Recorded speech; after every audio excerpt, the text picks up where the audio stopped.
So, in my previous sessions, I have discussed regarding marketing की definition. उसके बाद marketing क्या होता है, बहुत सारी activities included होती है marketing में. It is a broader concept.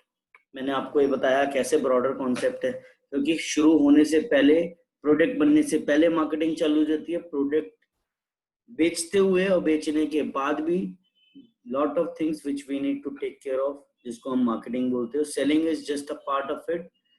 Selling का जिसमें हमने इन शॉर्ट अगर बात डिस्कस करी थी कि जिसका मकसद है कि we have to sell the goods by hook और crook.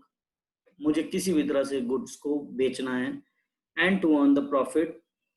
My motive is not to satisfy customer, but if I talk about marketing, my motive is to think, identify the needs and wants of the customers and need to fulfill it, and we have to increase the profits through customer satisfaction, not through sales or increasing the sales which happen in a selling concept. तो हमने इन बातों को बड़े अच्छे से discuss करा था.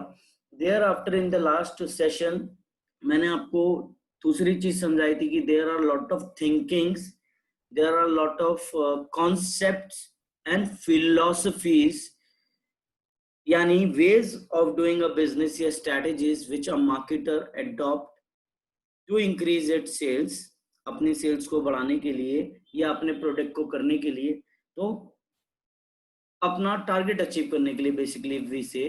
तो there are ways of doing a business, जिसमें मैंने 5 तरह की फिलॉसफीज आप लोगों के साथ शेयर करी थी. 5 तरह की फिलॉसफीज आप लोगों के साथ शेयर करी थी, जिसके अंदर 5 फिलॉसफीज हमारी थी. 5 फिलॉसफीज हमारी थी. Production concept, product concept, selling concept, marketing concept and societal marketing concept. So बड़े अच्छे से हमने इसको डिस्कस करके इसके रिगार्डिंग केस स्टडीज भी की थी. In short if I want to दोबारा से रिकैप कराऊं, तो प्रोडक्शन में we have to think about producing at a large scale, और by maximizing we will be able to take the advantage of economies on scale. So marketer used to sell the product at affordable prices to the customers and make the products available to the customers, and इसका मकसद यही रहता था to make the product available, and affordability of the products were the key to the success of business. Product में मैंने आप लोगों को बताया था that from the production to the quality, यानी from quantity to the quality of the product पे emphasis डाला गया. And here इसीलिए according to the product concept, now customers are ready to pay a bit more. They don't mind paying a bit higher charges, but they need the quality of the product as well. So company needs to improvise their product as well. इसके बाद next था हमारा selling concept, in which the customer satisfaction element has been ignored. Now the products are available at an affordable prices as well, but product उसी का ज्यादा बिकेगा who will do the aggressive selling, promotional efforts, जो पूरी जान लगाएगा, promotions करेगा, उसी का प्रोडक्ट ज्यादा बिकता है. तो यहाँ से बेचने के ऊपर एम्फेसिस रहा जाता था, not on the customer satisfaction. तो फोर्थ कॉन्सेप्ट फिर हमारा आता है कि यार क्यों इतनी एडवर्टीजमेंट और इतना एग्रेसिवली हम किसी को बेचने की कोशिश करें, कन्विंस करने की कोशिश करें. अगर हमें बिजनेस करना है तो हमें कस्टमर के बारे में भी सोचना पड़ेगा, सिर्फ not about the sales. We have to increase our customer sales through customer sales करें, we have to increase our sales through customer satisfaction, और उनकी नीड्स को आइडेंटिफाई करना और उसको फुलफिल करना, नीड्स एंड वांट्स को. देन सोसाइटल में हमने बात की थी, एक्सटेंशन है पिछले वाले कॉन्सेप्ट का, और इसी के ऊपर हमने कहा था कि हमें along with customer satisfaction, along with profit margins, we have to think about the society at large as well, and we have to do something for the society as well, because we do business in a society. We take resources from society and provide or sell the products or output to the society, and we have to take about the long term well-being of the customers. उनके साथ कुछ गलत ना हो, मेरे product उनको किसी तरह का हार्म ना करे.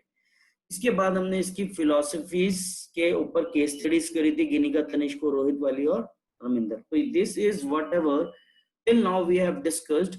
अब नाउ इफ इसके अलावा मैंने कुछ चीज और बताई थी, अब मैं एक चार्ट को आप लोगों के सामने लेकर आता हूँ कि आज के चैप्टर के अंदर अब हमारे आगे वाले टॉपिक्स के अंदर बचा क्या है, हमें करना क्या है. सो इफ यू रिमेम्बर कि मैंने आप लोगों को एक सेकेंड आप लोगों को बताया था there are a 4 marketing mix. Marketing mix मतलब मैं मार्केटर हूं, मैं अपने प्रोडक्ट को बेचना चाहता हूँ, लॉन्च करना चाहता हूँ प्रोडक्ट को, या कोई नया ब्रांड लाना चाहता हूँ. इफ तो मैं being a marketer, being product बेचता हूँ, बेचना है मुझे, मार्केट में इंट्रोड्यूस करना है, मैं 4 तरह की बातें सोचूंगा, 4 तरह की कॉम्बिनेशंस, जिसको आप स्ट्रेटजीज भी बोल लो, 4 तरह का मिक्स बनाऊंगा, 4 तरह की बातों के बारे में मैं सोचूंगा, जिसको बोलते हैं कॉम्बिनेशन ऑफ वेरिएबल्स. मतलब कुछ कुछ बातों का कॉम्बिनेशन बनाऊंगा, जिसके कारण मैं मार्केटर हूं, मुझे अपने टारगेट मार्केट में, मतलब जिनको बेचना चाहता हूं मैं टारगेट मार्केट में, मुझे उनकी नीड्स और वांट्स को सेटिस्फाई कर कर कस्टमर्स की, मुझे अपना मकसद पूरा करना है. उस मकसद को पूरा करने के लिए मैं 4 चीजों का, 4 वेरिएबल्स का इस्तेमाल करता हूं, 4 तरह की वेरिएबल्स का इस्तेमाल करता हूं. वो 4 वेरिएबल्स होते हैं, मैंने आप लोगों को बहुत अच्छे से इसका ब्रीफ भी दे चुका हूं प्रीवियस सेशंस में, जिसको हम बोलते हैं प्रोडक्ट, प्राइस, प्लेस, प्रमोशन. तो इन 4 चीजों के बारे में हम पढ़ते हैं, जिनको कॉम्बिनेशन ऑफ वेरिएबल्स बोला जाता है, कि इन 4 बातों का ध्यान रखते हैं. प्रोडक्ट को लॉन्च करूंगा तो प्रोडक्ट के बारे में मैं क्या क्या चीजें सोचूंगा, मैं अपना प्रोडक्ट कैसा बनाऊंगा, उसके फीचर्स कैसे बनाऊंगा, उस प्रोडक्ट का डिजाइन कैसा बनाऊंगा, उसकी पैकेजिंग कैसी होगी, उसकी लेबलिंग कैसी होगी, उसकी ब्रांडिंग किस ब्रांड के तहत मैं उसको लॉन्च करूंगा. देयर आर लॉट ऑफ मैं things which I need to take care about that. फिर मैंने आपको प्राइस बताया था कि प्राइस के रिगार्डिंग भी मैं बात करता हूँ. In the price mix, we have to think about what would be the price of the product. मुझे प्राइस के प्रोडक्ट को क्या रखना चाहिए, उसके बारे में मैं डिसीजन लेता हूँ. फिर मैं अपना प्रोडक्ट प्लेस यानी कैसा चैनल ऑफ डिस्ट्रीब्यूशन चूज करूंगा. या तो मैं अपने गुड्स को खुद बनाऊंगा और खुद ही बेचूंगा, जिसको बोलते हैं शॉर्टर द चैनल. मतलब कोई मिडिल मैन्स, उन सबको कम से कम रखूंगा, या रखूंगा नहीं, अपनी वेबसाइट के थ्रू या अपने थ्रू डायरेक्ट चैनल या अपने ही आउटलेट के थ्रू बेचूंगा, मेरे खुद के मिडिल मैन को इंक्लूड नहीं करूंगा. तो या फिर मैं मिडिल मैन को करूंगा. तो मैं उन डिसीजंस के बारे में भी सोचता हूँ, और मैं प्रमोशंस के बारे में भी सोचता हूँ कि मेरे प्रमोशन करने के बहुत सारे तरीके होते हैं. मैं एडवर्टाइज करूंगा, मैं सेल्स प्रमोशन करूंगा, मैं पर्सनल सेलिंग करूंगा, कि मैं पब्लिक रिलेशन करूंगा. मुझे किस तरीके से अपने प्रोडक्ट को प्रमोट करना है, ताकि ज्यादा से ज्यादा लोगों तक वो प्रोडक्ट के बारे में इंफॉर्मेशन पहुंच पाए, and I am able to complete or persuade the customer and able to achieve my target goal in the target market में मैं अपना गोल को अचीव कर पाऊँ. तो इन्हीं चारों को हम बहुत ज्यादा डिटेल्ड में पढ़ने वाले हैं. हो सकता है कि आपसे ये भी पूछे, इसको मैं और इनकी डेफिनेशंस इसलिए नहीं पढ़वा रहा अंदर से, आपको सिर्फ दिखाया और समझाया, हूबहू ज्यादा समझाया जितना लिखा हुआ उस रूप में मैंने आपको, लेकिन इसलिए नहीं पढ़वा रहा क्योंकि अब जो टॉपिक को अब हम पुल करेंगे उसके बारे में हम डिटेल में पढ़ेंगे, यही हमारा चैप्टर है. तो इसको फायदा नहीं है कि मैं अलग से पढ़ाऊं. Once you will go through all these 4 factors, then you will automatically get to know about the definitions of these as well. तो सबसे पहले मैं अगर एक चीज को उठाता हूँ, before I go to this topic, मैं आपसे सिर्फ एक चीज पूछता हूँ कि प्रोडक्ट क्या होता है. जनरली ध्यान रखना, प्रोडक्ट हम सोचते हैं कि हम मार्केटिंग कर रहे हैं, प्रोडक्ट की मार्केटिंग कर रहे हैं. प्रोडक्ट इज एनीथिंग जो कस्टमर चाहता है, जो कस्टमर की नीड है, जिसके बदले वो मुझे पैसा देगा और मैं उसको प्रोडक्ट दूंगा, राइट. बट हम सोचते हैं प्रोडक्ट जो होता है एक फिजिकल ऑब्जेक्ट होता है, और फिजिकल ऑब्जेक्ट किसी भी चीज की, पेन, आपका च्यवनप्राश, आपका कोलगेट, आपकी Maggi, it could be anything. Product is not that. उसको सिर्फ प्रोडक्ट नहीं कहते, वो फिजिकल ऑब्जेक्ट तक ही नहीं रहता. तो मार्केटिंग क्या प्रोडक्ट की होती है? नहीं. हाँ, प्रोडक्ट की ही होती है, लेकिन सिर्फ उसमें फिजिकल ऑब्जेक्ट नहीं आता. प्रोडक्ट मींस जिसकी भी वैल्यू है, जो भी आपकी नीड्स को सेटिस्फाई करता है, लेकिन it is not only physical object. it is more than that, like idea, experience, आपकी प्लेस, पर्सन, इन सबको भी मार्केटिंग करी जाती है। तो इसको मैं आप लोगों को लेके जाता हूँ पीछे वाले टॉपिक पे। Now you will get to know, इसको पढ़ोगे जब आप लोग, कि मार्केटिंग होती क्या है, इसको बाद में। Marketing is a social process, क्योंकि हम गुड्स बेचते हैं, लोगों को बेचते हैं, लोगों के बीच में व्यापार करना है, हमें बिजनेस करना है, whereby people exchange, goods को देते हैं आपको, goods and services for money. मैं मार्केटर हूं, मैंने आपको गुड्स दिए, आपने मुझे पैसा दिया, एक दूसरे के पास हमारे पास देने के लिए कुछ है, तो हम उसको मार्केटिंग बोलते हैं। प्रोसेस है कि जिसमें हम गुड्स को एक्सचेंज करते हैं। तो अब हम बात करते हैं कि आप यहाँ सिर्फ रिस्ट्रिक्टेड नहीं हो जाना, वो आपको एक लार्जर स्केल पे पढ़ा रहा है कि बेटा प्रोडक्ट जो होता है, मार्केटिंग सिर्फ फिजिकल प्रोडक्ट की नहीं होती, मार्केटिंग किसी भी चीज के रिगार्डिंग हो सकती है। तो प्रोडक्ट क्या होता है, सबसे पहले product not only includes the physical object. Slide share. So a product does not include the physical objects such as soaps, TV, cars, etc., but also includes other things of value such as services। क्या हम idea का phone use, Vodafone, जियो network, banking, ये सब इस्तेमाल नहीं करते? क्या bank वाले अपना आपको पब्लिसाइज नहीं करते कि मेरा बैंक अकाउंट में एफडी करवाओ या हमारे से लो?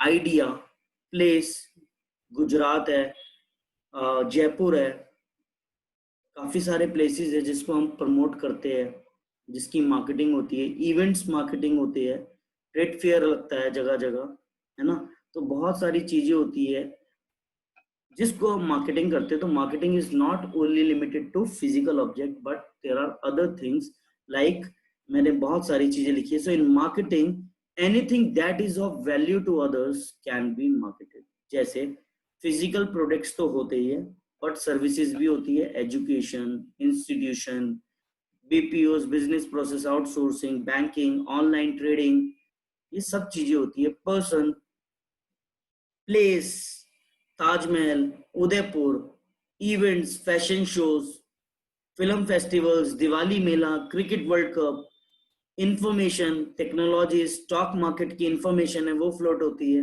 आइडियाज, स्वच्छ भारत अभियान मोदी जी का, वो प्रमोट हुआ, उसकी भी बहुत मार्केटिंग हुई। डिजिटल इंडिया, ब्लड डोनेट करो ज्यादा से ज्यादा। Ideas can also be donate marketed। and organizations, Maruti Udyog, Hindustan Lever, Reliance Industries, L&T Finance, Jacobs Limited, there are numerous of organizations which can be marketed। Experience यानी lunch with celebrity like coffee with Karan, या जगह जगह आपके shows आते हैं जिसमें अपने experiences show करते हैं, तो उनको पहले से वो marketing करने लग जाते हैं। तो there are lot of things। तो आपको बेटा ये चीज रटनी है थोड़ी सी। आइडिया लेके 80% तो आप खुद भी बता सकते हो। What is being marketed in above case study, ऐसे 1 नंबर का क्वेश्चन आ जाता है। What is being marketed in above case study, तो एक केस स्टडी दे देगी और वो पूछेगी कि भाई इसमें क्या मार्केटिंग हो रही है। तो आपको लिखना है वहां पे person is being marketed, physical object, services. तो इसको मैंने मैक्सिमम यहाँ पर क्यूट करने की कोशिश की आप लोगों के लिए, और नोट्स में मैंने बहुत कुछ डाला हुआ है जो आपको नोट्स मिलेंगे मेरे। तो मैंने इसमें बहुत डिटेल्ड में सारी चीजें जितनी मेरे को दिखी मैं वहां डालता चला गया। तो आप इसको रट लेना, एक बार देख लेना इन सब चीजों को, so that you will be able to answer this 1 marker question as well, जिसके चांसेस बहुत लीस्ट रहते हैं, लेकिन आ सकता है, तो we have to prepare it. इसके बाद हम बात कर रहे थे, अब हमारा टॉपिक था मार्केटिंग मिक्स। तो प्राइस क्या होता है, हम सबसे पहला एलिमेंट जो डिस्कस करने जा रहे हैं, इन 4 एलिमेंटों में से सबसे ज्यादा जो 6 नंबर का क्वेश्चन हर साल बोर्ड्स में आता है, ऐसा नहीं है कि सर आएगा कि नहीं आएगा, हर साल क्वेश्चन आता ही आता है। Every year this will be of total 6 marks का डायरेक्ट क्वेश्चन, केस स्टडी में है चाहे डायरेक्ट आए, आपको आएगा ही आएगा। सो इस प्राइस मिक्स को अब हम पकड़ते हैं। मार्केटिंग मिक्स के 4 कॉम्बिनेशंस ऑफ वेरिएबल्स में से हम सबसे पहला वेरिएबल पकड़ रहे हैं प्राइस मिक्स। चाहे प्राइस बोल लो चाहे प्राइस मिक्स बोल लो, तो पहला एलिमेंट हम पकड़ रहे हैं प्राइस मिक्स का। तो प्राइस मिक्स होता क्या है, मैंने आप लोगों को पिछली बार समझाया था। Price is anything which a customer is ready to pay to the marketer in exchange of goods and services। Goods लेगा और उसके बदले जो मैं आपको एनीथिंग ऑफ वैल्यू जो मैं आपको देने की कोशिश करूंगा, which a customer is ready to pay is called price। तो प्राइस एक बहुत क्रूशियल डिसीजन है for both the marketer and for the consumer. Consumer तभी खरीदेगा जब उसको सेटिस्फेक्शन डिराइव्ड होगी कि जितना मैं प्रोडक्ट को ले रहा हूं उतनी उसकी वैल्यू है या नहीं है। क्योंकि whenever you buy the product, आप उसको ये सोचने की कोशिश करते हो कि यार ये इतना मुझे दे रही है नहीं दे रही, क्या इसकी वैल्यू है इतनी जिस प्रोडक्ट को मैं ले रहा हूं या नहीं है। दूसरी चीज कंज्यूमर के पॉइंट ऑफ व्यू से तो इम्पोर्टेंट है, बट मार्केटर के पॉइंट ऑफ व्यू से भी इम्पोर्टेंट है, क्योंकि इफ एनीथिंग और if he quoted the wrong prices of the product, तो ज्यादा चार्ज कर दिए तो कस्टमर ऐसा ना हो कि आए ना। और अगर मैं बात करूं कि कम क्यूट कर दिए तो ये वाली फीलिंग ना आ जाए कि ये इंफीरियर क्वालिटी का है। तो मार्केटर को तो बहुत सारी चीजें सोच के डिसीजन लेने पड़ते हैं कि मैं क्या सोचूं, ऐसी कौन कौन सी बातें जिसको मुझे ध्यान में रखनी पड़ती है before considering or setting the price of the lower limit और higher limit price of the product, कि कम से कम रखूं या ज्यादा प्राइस क्यूट करूं। ये मेरा किन बातों के ऊपर डिपेंड करेगा, वो फैक्टर्स हम यहाँ पे पढ़ने वाले हैं, जो बेसिकली 6 फैक्टर्स है, और हमारा ये टॉपिक फिर प्राइस मिक्स खत्म हो जाएगा, ये वाला एलिमेंट। तो सक्सेस और failure of the product depends upon the pricing decision of the product. जब हम प्राइस डिसीजन करते हैं तो बहुत सारी चीजों के ऊपर डिपेंड करता है, वो सारे हम फैक्टर्स पढ़ने वाले हैं। तो मैं एक छोटा सा एग्जांपल बताता हूँ बेटा, प्राइस मिक्स क्यों क्रूशियल है। देखो, अगर मैं सपोज कोई प्रोडक्ट को लॉन्च कर रहा हूँ मार्केट के अंदर, और मैंने उस प्रोडक्ट को हायर प्राइसेस में डाल दिया, मार्केट में लॉन्च कर दिया, मेरा प्रोडक्ट पहले तो कस्टमर हेजिटेट हो गए, चलो कस्टमर को पता नहीं था, कस्टमर ने वो चीज खरीद ली मार्केट में। कोई भी पर्टिकुलर आइटम थी, एक एलईडी था जो मार्केट में सारी उसी टेक्नोलॉजी के और उसी फीचर्स के प्रोडक्ट हमारे को मार्केट में 25,000 रुपए में मिल रहा है वो टीवी, लेकिन मैंने जो लॉन्च करा मेरी कंपनी का, मैंने 70,000 रुपए में दे दिया। शायद कुछ लोगों ने खरीदा, फिर लोग समझ गए कि ये तो फीचर मेरा 25,000 रुपए में, ये तो टीवी मेरा मिल रहा है इस फीचर्स में, तो मेरा प्रोडक्ट बनना बंद हो गया, बिकना बंद हो गया। तो मैंने अब ये सब चीजें जानी कि मेरा प्रोडक्ट कम बिक रहा है अब, तो अब मैंने क्या करा, 70,000 से मार्केट में सर्वाइव करने के लिए 40,000 रुपए कर दिया अपने प्रोडक्ट का। भाई जब मैं आया था तो क्या मेरे को स्टडी नहीं करनी चाहिए थी कि मेरे मार्केट में कॉम्पिटिटर क्या दे रहे हैं इस फीचर को, क्यों क्यूट करा। अब 40,000 रुपए जब मैं 70 से नीचे ले आया तो कस्टमर कहेगा 70,000 रुपए पहले ले रहा था, अब ये 40,000 रुपए क्यों ले रहा है। इसका प्रोडक्ट यानी क्रेडिबिलिटी नहीं है, वो पहले ही मार्केट में अपनी गुडविल लॉस्ट कर देगा। तो इसलिए बड़ा सोच समझ के हमें we have to think about the pros and cons of everything, then we take this decision price mix। तो इसका 6 फैक्टर्स हैं हमारे जो केस स्टडी में आइडेंटिफाई करने के लिए आते हैं। सबसे पहले product cost, second that will be a pricing objective, next will be the utility and demand of the product, fourth factor जो हम कंसीडर करते हैं government and legal regulations, fifth factor जिसको सोचकर मार्केटर प्रोडक्ट का प्राइस सेट करता है, extent of competition in the market, sixth factor marketing method used. छो के छो बाय हार्ट याद होने चाहिए, लिखने के लिए भी आते हैं और आइडेंटिफाई करने के लिए भी आते हैं। अगर नहीं आइडेंटिफाई कर पाए, याद नहीं होगी, तो आइडेंटिफाई करना मुश्किल है और इसके बारे में लिखना मुश्किल है, और इसको लॉजिकली समझना है, इसको रट्टा नहीं मारना। तो प्लीज मेरे साथ बिल्कुल एक्टिव होके कंसंट्रेट होके इसको सुनना। प्रोडक्ट कॉन्सेप्ट, प्रोडक्ट कॉस्ट, सबसे पहली चीज है प्रोडक्ट कॉस्ट। देखो बच्चों, मेरे एक प्रोडक्ट है, उसको बनने में बहुत सारी कॉस्ट इन्वॉल्व होगी, रॉ मटेरियल भी लगता है, लेबर भी लगती है, लेबर कॉस्ट भी, टेक्नोलॉजी भी, रेंट भी देते हो, सैलरिया भी देते हो, बहुत कुछ इन्वॉल्व होता है भाई। सो whenever we make a product, we have to determine the cost of that product which is involved in making the product। उस प्रोडक्ट को बनाने में मेरी टोटल कॉस्ट कितनी लग रही है। अगर मेरी सपोज सारी कॉस्ट मिलाकर 5 रुपए में कोई मेरा प्रोडक्ट तैयार हो रहा है, तो क्या मैं उस प्रोडक्ट को 4 रुपए में लगा के मार्केट में बेच सकता हूं? क्या अपनी जेब से दूंगा मैं? नहीं। सो इस फैक्टर को ध्यान में रख के मार्केटर सबसे पहले अपना डिसीजन लेता है। ध्यान से सुनो, इस फैक्टर को ध्यान में रख के मार्केटर अपना ये डिसीजन लेता है कि मुझे प्रोडक्ट का प्राइस क्या सेट करना है। लोअर, सो प्रोडक्ट की cost helps us to set the lower limit price of the product. कम से कम उसके ऊपर मैं एडिशन अपना प्रॉफिट मार्जिन रखूंगा, चाहे वो 1 रुपए हो, चाहे वो 2 रुपए हो, चाहे वो 10 रुपए हो। लेकिन मेरे को ये पता लग गया कि मेरे प्रोडक्ट 10 रुपए में सपोज बन के तैयार हो रहा है, तो मैं 9 रुपए में तो नहीं बेच सकता। हाँ, 10 रुपए में तैयार हो रहा है तो 10 रुपए 50 पैसे में बेचूंगा, 11 रुपीज में बेचूंगा, 12 में बेचूंगा, 15 में, but I can not sell that product before or below that cost which is needed, या जिसकी लग गई है उस प्रोडक्ट को बनाने में। इसको बोलते हैं हम प्रोडक्ट कॉस्ट। तो प्रोडक्ट कॉस्ट को ध्यान में रख के भी हमारी सेट करते हैं minimum price of the minimum limit price of the product. तो मार्केटर इस चीज को ध्यान में रखता है। तो प्रोडक्ट कॉस्ट डिटेल्ड में नहीं लिखोगे तो भी कोई दिक्कत नहीं है, लेकिन फिर भी मैं आपको बता देता हूं। Product cost refers to sum total of all the cost. तो यानी 3 तरह की कॉस्ट होती है, variable cost, fixed cost, semi variable cost.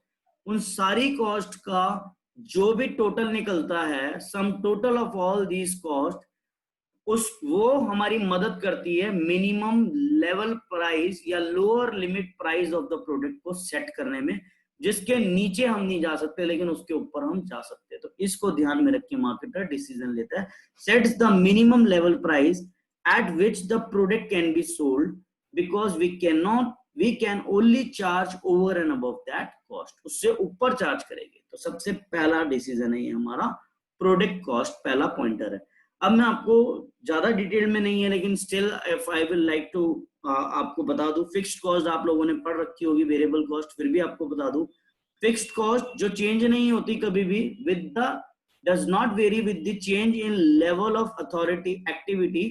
यानी प्रोडक्शन बढ़े या प्रोडक्शन घटे, उससे मुझे कोई फर्क नहीं पड़ना, रेंट तो मेरा उतना ही जाएगा जितना मेरा रेंट जाता है महीने का, अगर मेरे रेंट पे बिजनेस है या वो प्रीमाइसेस ले रखी है जब मैन्युफैक्चरिंग होती है। तो मेरी प्रोडक्शन ज्यादा हो या मेरी प्रोडक्शन कम हो, इट डज नॉट मैटर, लेकिन मुझे इतना तो देना ही देना है। वेरिएबल कॉस्ट जो प्रोडक्ट के वेरिएबल कॉस्ट जो प्रोडक्शन ज्यादा होगी तो मुझे रॉ मटेरियल ज्यादा लेना पड़ेगा, लेबर कॉस्ट ज्यादा लगेगी, सब चीजें ज्यादा होगी। तो that varies directly, those costs which vary in a direct proportion with the level of activity are called variable cost। जैसे cost of raw material, labor, power are directly related with the quantity of goods produced। ज्यादा goods produce करूंगा ज्यादा variable cost लगेगी, कम goods produce करूंगा कम variable cost लगेगी। लेकिन fixed cost जो थी ऊपर, वो बढ़ती और घटती नहीं है with the level of production increases or decreases। If I talk about the semi variable cost, that varies, जो कि कॉस्ट तो वेरी करती है ये, but not in a directly proportion. जैसे हमारी वेरिएबल कॉस्ट थी, कम और ज्यादा हो जाती है प्रोडक्शन के कारण। अगर मेरी सैलरी फिक्स्ड है सपोज, और उसके ऊपर मैं ये कहता हूँ कि तेरी इतनी सैलरी तो मिलेगी, लेकिन अगर तूने पर यूनिट बेचा तो तेरे को कमीशन भी दूंगा 2 रुपए पर यूनिट। तो वो जो 2 रुपए एडिशनल कमीशन लग रही है, वो मेरी सेमी, जितने यूनिट ज्यादा बेचता चला जाऊंगा उतनी ज्यादा सेमी वेरिएबल कॉस्ट होगी। सो a compensation example पढ़ लेते हैं। compensation of sales person may include fixed salary of say rupees 10,000 plus a commission of 5% on sales, so that 5% will be a semi variable cost। तो इसको इतना detail में नहीं पढ़ना, मैंने आप लोगों को सिर्फ बता दिया। हमें वहां लिखना कैसे, ऐसे लिखना है, that product cost includes 3 cost: fixed cost, variable cost and semi variable cost। the total of all the cost helps us to fix the lower limit price of the product, and it helps to set the minimum price of the product, and we have to sell the, or we have to fix the prices over and above that product cost। तो इसको ध्यान में रख के ही हम अपना decision लेते हैं। सेकेंड पॉइंटर लेते हैं बेटा हम प्राइसिंग ऑब्जेक्टिव। प्राइसिंग ऑब्जेक्टिव को बहुत ध्यान से इसके अंदर 4 पॉइंटर्स है, profit maximization, obtaining market share leadership, surviving in a competitive market and attaining product quality leadership. बेटा अगर मैं कोई भी प्रोडक्ट को लॉन्च कर रहा हूं, मैं कहता हूं भाड़ में जाए, मुझे बाद में नहीं कमाना, I have to earn the profit in a short run, अभी की अभी कमाना है मुझे, 2 साल बाद की बाद में देखेंगे। तो कंपनी वाले अपने प्रोडक्ट के प्राइसेस ज्यादा चार्ज करते हैं, ज्यादा क्यूट कर देते हैं कि मैं ज्यादा प्राइस रखूंगा अपने प्रोडक्ट को, ताकि मेरे पास जल्दी से पैसा आ जाए, बात की बाद में देखेंगे। तो if the profit maximization in the short run अगर किसी मार्केटर का मोटिव है, तो वो हायर प्राइसेस प्रोडक्ट के क्यूट कर देते हैं। लेकिन कोई कहता है कि मैं अभी नहीं खाऊंगा, मैं लॉन्ग रन में खाऊंगा, जब मेरी मार्केट बन जाएगी, क्रेडिबिलिटी हो जाएगी, यूजर्स हो जाएंगे। तो अगर कोई लॉन्ग रन के लिए बात करता है तो वो लोअर द प्राइसेस सेट करता है, वो ज्यादा नहीं करता, जिसको बोलते हैं हम in the short run and in the long run. तो अगर कोई प्रॉफिट शॉर्ट रन में मार्केटर चाहता है तो वो हायर प्राइसेस क्यूट करता है। अगर वो इन द लॉन्ग रन मतलब लंबे समय में प्रॉफिट जनरेट करना चाहता है कि आज नहीं 2 साल बाद 3 साल बाद देखूंगा, अभी मार्केट जमा होगा बिजनेस में, तो वो हमेशा अपने प्रोडक्ट के कम प्राइसेस सेट करता है। सेकंड है obtaining market share leadership.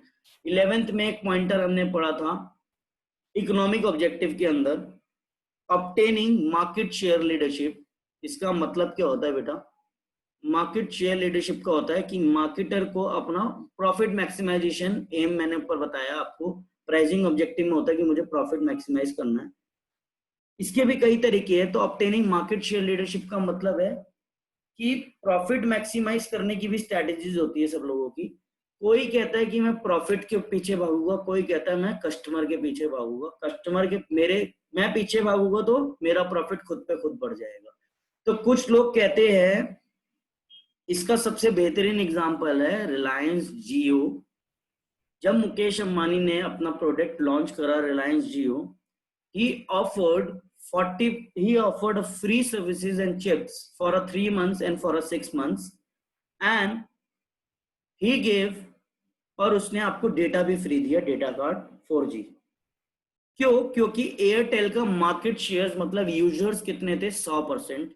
Airtel Vodafone इनके बांट लो तो एयरटेल के, वोडाफोन के, आइडिया के, इनके कस्टमर्स थे बहुत ज्यादा, 30%, 30%, 40% लगा लो सपोज। अब इसका क्या काम था कि भाई अभी मैं प्रॉफिट के पीछे नहीं भागूंगा, मुझे मार्केट शेयर लीडरशिप बढ़ाना है, यानी यूजर बेस बढ़ाने हैं। उसने फ्री दिया। क्यों दिया फ्री? क्यों? या लोअर प्राइसेस पे फ्री इसलिए दिया ताकि जो यूजर्स एयरटेल वोडाफोन और उनके है ना, वो मेरे पास आ जाए, वो मेरे पास आ जाएंगे। तो जो मेरा डेटाबेस 0% से चालू हुआ है, 10% से चालू हुआ है यूजर्स मेरे, वो इंक्रीज होके 40 to 50% तक पहुंच जाए। तो आज मार्केट में सारे कस्टमर्स हटकर सारे नेटवर्क से रिलायंस जियो के यूजर्स 40 to 50% के अराउंड एट प्रेजेंट पहुंच चुके हैं, यानी 50% वोडाफोन का बिजनेस, एयरटेल का बिजनेस, आइडिया का बिजनेस खा गए। तो अंबानी का एम क्या था? यूजर्स को बढ़ाना। तो जब यूजर्स को बढ़ाने का एम होता है तो कंपनीज कई बार क्या करती है, they will set the lower prices, और इवन अगर क्षमता हो कंपनी में जैसे अंबानी में थी, तो they can not charge and offer a free products as well. तो उसमें थी तो उसने दे दिया, बट वो एक्सेप्शन केसेस है। आप यहाँ सोच के चलो कि आप कम प्राइसेस ही क्योट करोगे अगर आपको अपने यूजर्स को बढ़ाना है। और अभी भी देखो उसने अपने चार्जेस, वोडाफोन जो भी प्लान बनाए थे, 99 रुपीज का प्लान बनाया, अनलिमिटेड कॉल्स दे रहा फ्री के बाद, उसके बाद उसमें डेटा कार्ड भी दे रहा रिलायंस जियो। क्यों भाई? ताकि यूजर्स मेरे पास आते रहे। इन चीजों को भी देख के हम यहाँ पर लॉन्च करते हैं अपने प्रोडक्ट्स को, प्राइस को क्यूट करते हैं। नेक्स्ट होता है surviving in a competitive market. जब भी मैं अपने प्रोडक्ट का प्राइस सेट करता हूं तो बेटा ध्यान रखना, मुझे ये पता है कि मैं अगर अपने प्रोडक्ट को लॉन्च कर रहा हूं तो मेरे कॉम्पिटिटर्स बहुत सारे हैं, और मेरे कॉम्पिटिटर्स बहुत सारे हैं। अगर मैं 5 रुपए का चिप्स लॉन्च करने वाला हूं, तो मैं जब भी 5 रुपए का चिप्स लॉन्च करूंगा मार्केट में, तो मुझे पता है कि 5 रुपए की रेंज में बहुत सारे चिप्स और मिल रहे हैं। तो वो जो 5 रुपए मैंने क्यूट करा है या 4 रुपए क्यूट कर रहा हूँ, वो मैं इसलिए क्यूट कर रहा हूँ क्योंकि अगर मैंने 5 की जगह 6 कर दिया और नया प्रोडक्ट है, तो शायद मैं मार्केट में सर्वाइव ना कर पाऊँ, कॉम्पिटिटिव मार्केट में सर्वाइव ना कर पाऊँ। इसीलिए यूजर्स को ऐसी फीलिंग ना आए, मार्केटर कॉम्पिटिटर्स के प्राइस को देखकर मार्केट में वो सरवाइव कर पाए, हमेशा अपने प्रोडक्ट के प्राइस को उसी के आसपास रखता है। So if the firm faces a difficulty to survive in a competitive market, वो हमेशा कम से कम प्राइसेस क्यूट करेगा और डिस्काउंट्स वगैरह देने लग जाएगा। तो इसका मतलब है surviving in a competitive market, मतलब मैं अपने कॉम्पिटिशंस, अपने कॉम्पिटिटर्स को देख के भी अपने प्रोडक्ट का प्राइस क्यूट करता हूं, and maximum times I will set near by that और बिलो दैट प्राइस। आखिरी आता है attaining a product quality leadership. Product quality leadership का मतलब होता है आईफोन, रोल्स रॉयस, सोनी, बहुत सारे ऐसे प्रोडक्ट है जो कहते हैं कि हम अपने प्रोडक्ट के प्राइस ज्यादा ही सेट करेंगे, जो मर्जी हो जाए, आपको खरीदना है खरीदो, हमें मिडिल सेगमेंट लोगों की जरूरत नहीं है, हमें लोअर क्लास लोगों की जरूरत नहीं है, हमें पता है हमारे यूजर्स कौन लेते हैं गुड्स। मतलब उसकी स्ट्रैटेजी ये है कि मैं बेस्ट देता हूं। क्यों बेस्ट इसलिए देता हूं? बेस्ट इसलिए देता हूं क्योंकि मेरा जो गुड्स है उस पे, उसको बनाने में, उस फीचर्स को बनाने में मेरा बहुत ज्यादा पैसा खर्च हुआ है। अगर मेरा बहुत ज्यादा पैसा खर्च होता है उस फीचर को लाने में, तो इसीलिए मैं आपको क्वालिटी देता हूं अपने प्रोडक्ट की, सर्विसेज की, जो भी मैं दे रहा हूं, इसलिए मैं आपसे ज्यादा ही चार्ज करूंगा। तो कंपनी इस स्ट्रैटेजी को चूज करती है। Some companies while deciding the price of the product हमेशा अपने प्रोडक्ट के प्राइस ज्यादा ही डालती है, ताकि आप लोगों को ये बता पाए कि जो आप तक फीचर आया है, जो आप तक प्रोडक्ट आया है, वो मेरा बेटर क्वालिटी का है। प्लस मेरा इस फीचर को लाने के लिए, इस क्वालिटी को देने के लिए जो मेरा रिसर्च और डेवलपमेंट पे पैसा खर्च हुआ है ना, उस रिसर्च एंड डेवलपमेंट को आप जान भी नहीं सकते कि कितना खर्च हुआ होगा। तो उसको कवर अप करने के लिए मैं ज्यादा ही चार्ज करूंगा। So if the firm aims to attain leadership in product quality, like in case of Royals, then the firm normally charges a higher prices to cover the higher quality and higher cost of research and development. तो मैं, अगर मेरे दिल में ये आएगा, मैं company हूँ, मार्केटर हूँ, तो मैं यही कहता हूँ कि मैं ज्यादा प्राइस क्यूट करूंगा अपने प्रोडक्ट को, अगर मैं अच्छी कंपनी हूँ। और मेरे को ये आप लोगों को बताना है कि मेरी कंपनी के प्रोडक्ट हमेशा हायर क्वालिटी के होते हैं, मैं रिसर्च पे सबसे ज्यादा पैसा खर्च करता हूँ, इसीलिए